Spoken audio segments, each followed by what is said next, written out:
Hi dears, അപ്പോൾ reproductive health എന്ന് പറയുന്ന ചാപ്റ്ററിൽ നിന്ന് സ്ഥിരമായിട്ട് ചോദിക്കുന്ന ചോദ്യമാണ് എക്സ്പാൻഡ് ദ ഫോളോയിങ്. അതായത് ഫുൾ ഫോംസ് എഴുതാൻ അല്ലേ. ആ ചാപ്റ്ററിൽ നമുക്ക് ധാരാളം ഫുൾ ഫോംസ് പഠിക്കാനുണ്ട്. നമുക്ക് ഓരോന്നായിട്ട് നോക്കിയാലോ.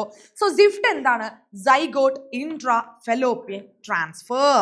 അപ്പൊ ജിഫ്റ്റോ gamete intra fallopian transfer. ICSI എന്ന് പറയുന്നത് ഇൻട്രാ സൈറ്റോപ്ലാസ്മിക് സ്പേം ഇൻജെക്ഷൻ ആണ്. AI എന്താണ്?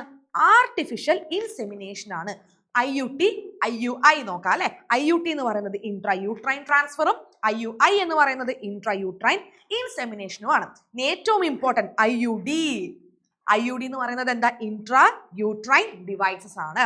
ART എന്ന് പറയുന്നത് അസിസ്റ്റഡ് റീപ്രൊഡക്റ്റീവ് ടെക്നോളജീസ് അല്ലെ. ഈ ARTസിലാണ് നമ്മൾ ജിഫ്റ്റും ICSI, AI, IUT, IUI എല്ലാം നമ്മൾ പഠിക്കുന്നത്.